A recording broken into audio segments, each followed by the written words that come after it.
And this is why I love my Kubota BX23S, because you can do, I dug out the roots to that stump over there and got rid of it. Then I spread all this dirt, spread this gravel, packed it all in, back drug it. I mean, it's just really versatile piece of equipment for a small farm or homestead. It works out great. I love it.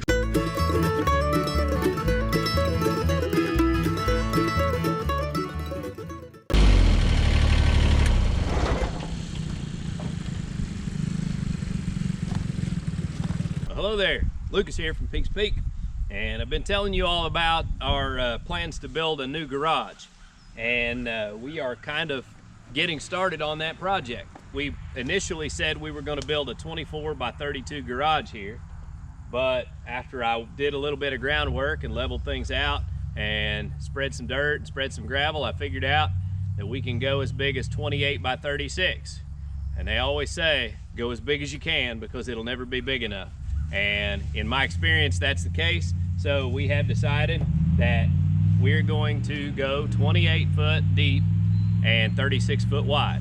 And that way we can run 3 bays, 3 garage doors across the front, and put a side entry door in it. We'll have room to put a lift in the first bay, and we'll have room in front of the car to keep a toolbox and all those things. So not a huge garage, but it'll be a great improvement over what we have now. So we're really excited about it. I'm actually probably going to go one day this week or early next week and place my order. The local metal supply place that I've bought my roofing from, and I bought my last metal for my last pole barn from, they've now started offering pole barn kits, and I had them shoot me a price and matched it up with basically the lumber costs I had figured up for the local lumber place, and their price was very competitive. I had not included like concrete for the posts and stuff like that in what I figured up, so I think actually I'll get a little bit more for my money by buying the whole kit from them. I've located the doors that I want for it, and so we've kind of been doing the legwork. And then we also, I'm gonna share some of the site prep in this video here, because we got the ground leveled out, and we had to do quite a bit of work taking a tree stump out and clearing some roots, and then we had to bring the ground up. I didn't want to dig down to level it out, because part of the reason why we need a better garage is because the garage that we currently have, that we're calling our barn, it floods every time it rains. I've dug a trench behind the garage, but where this hill's so steep, the dirt just washes down into it, fills it up after a few rains, and then it's back to flooding out the garage again. And I don't want to deal with that. So what I've done for this garage is I built the ground up to where we are already about as high as the house. And then by the time we bring in our gravel and pack it in, and then put 5 inches of concrete or better in there, then that's going to get us up way above any kind of groundwater. That way we don't have any flooding problems on that. So hopefully that works out pretty well for us too. Well, why do you not just put a fat one? Why do I not what? A fat deep one. A fat deep what? Trench. Trench? Well, that's a very good point. And I didn't dig it deep enough or fat enough when I dug it. So I could dig it deeper and fatter, and then it would stay longer and it would work better. But I really didn't know that it needed to be that big. So probably next spring when I start cleaning up again, I'll do that. That's a good question.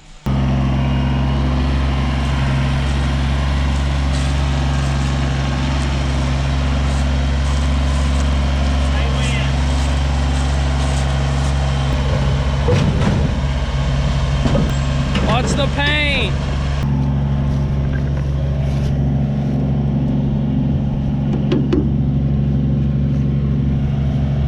Got a nice new dent in the side. Right here. Yeah, it when you slid it. Oh yeah. Yeah, right there on that perfectly ground Bondo that's ready to roll. I mean, that was ready for paint, man.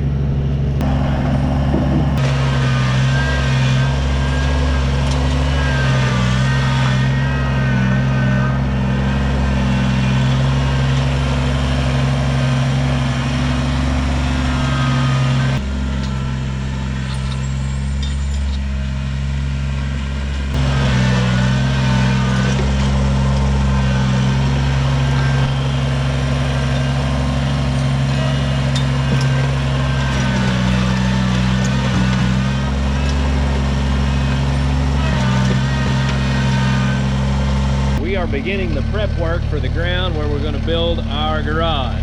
And this is going to be our dream garage, so we're excited to get started on it. The old stove here that is no longer in service, I sold it for parts the other day. The guy's supposed to come this afternoon and pick it up. I'm going to start working on digging this stump out to where I can at least cut it down and get it out of the way. And then I'm going to start leveling this spot out and spreading some gravel.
pressure on it.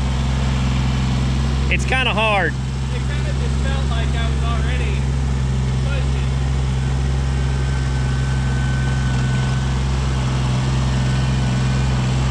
There you go. Keep down. Keep her down. There you go. All right, now pick her up. Is that good? Start dragging or keep pushing? Yeah, start dragging. Hey, angle your bucket about like that. Okay. Yeah.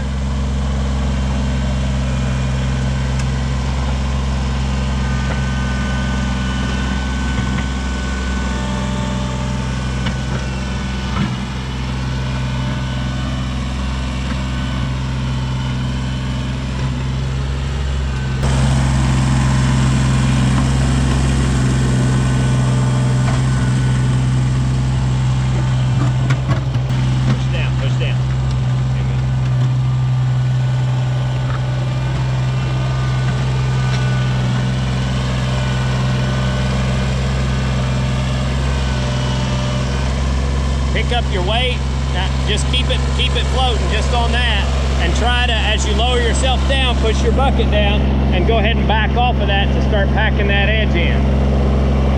So you got to do both. You got to slow. Nah, it won't go nowhere. You're fine. Drop your bucket down. Right. No pressure. Just keep it just like that. But as your back end starts going down, your bucket's going to go up. Yeah. So you got to lower it as you go down.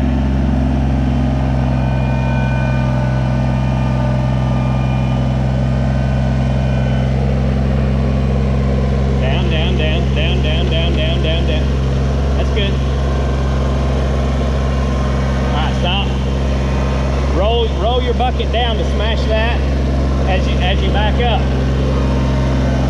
There you go. That's good. Now pick your bucket up and drive back up over.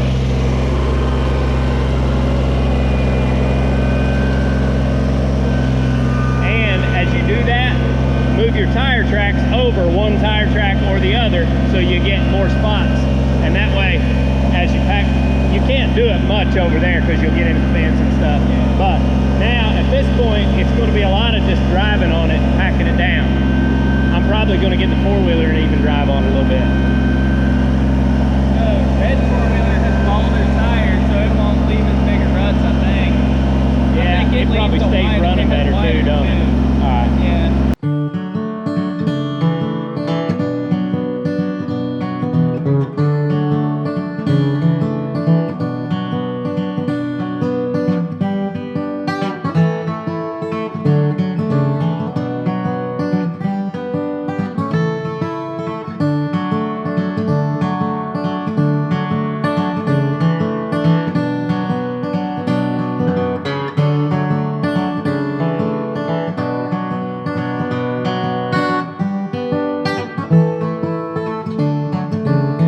And this is why I love my Kubota BX23S, because you can do, I dug out the roots to that stump over there and got rid of it. Then I spread all this dirt, spread this gravel, packed it all in, back drug it. I mean, it's just really versatile piece of equipment for a small farm or homestead. It works out great. I love it. I'm sure you won't exactly be able to tell on camera, but this end is the end that we mostly built up when we had our dirt brought in. And we built it up a little over a foot probably. The fellas at the log yard over there were nice enough to, they've got big loaders and they have piles of dirt, and I asked them if I could buy a little bit of dirt off of them, and they said no, but you can have some.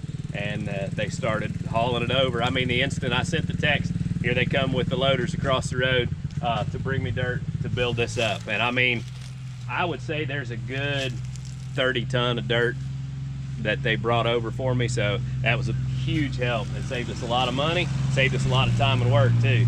So I really appreciate them. Once I get the pole barn kit delivered on site and I'm ready to actually drill my post holes, I will lay this out with some batter boards and string and square it up real good and everything. But I kind of tentatively squared it up just so I could get a good feel for the size of the building and how it would sit. And so I used these electric fence posts and I put in all four corners and squared it up. And then I actually pulled my big truck in here just for a frame of reference so I could tell how much space we would have in the garage. I want to be able to get this truck on a lift if I need to. So I pulled it in to where you can see my other post down there. You can see I pulled it in to where, you know, there's a foot or so behind it. And then if you come up here to the front, I've got a good probably 6 to 8 feet in front of it. That means that I've got a little bit of room to play with to get it in the garage and get it on a lift, and still have plenty of room for a toolbox and stuff to work in front of it. If I stand right here, this puts me right at the front of the garage, and yeah, I've got a good 8 feet from here to the truck, so I'd have plenty of room to have tools and stuff out in front of the truck and all that. So that gives me a good idea that this is going to be a big enough garage to make us very happy. So anyway, that's kind of our tentative plan. I've been shopping for 2-post lifts. I think I've just about decided that I'm going to go with, actually I can't remember the brand name. It may have been a Titan. They have a warehouse in Columbus where you can pick up an 11,000 pound lift that has overhead hydraulics, so you don't have the bump in the floor and all that to deal with. So that's going to be real nice, and it's relatively affordable for a 2-post lift. So I think that's the lift that I'm going to go with. Kind of been getting all the prices together and planning out our budget. So it's pretty exciting. I'm always happier though when I'm actually working on the project rather than planning it and sourcing parts and supplies and all that stuff. So I'll be real excited when I can get started on this. Hopefully it won't be but maybe a couple more weeks, and we'll be digging holes and setting posts. Guys, I hope you enjoyed this video, and be sure and subscribe and hit the notification bell. We are going to be posting this project every step along the way, so you can follow us on our pole barn build, and hopefully you'll enjoy the end product and seeing the process, and maybe learn a few things for your own build.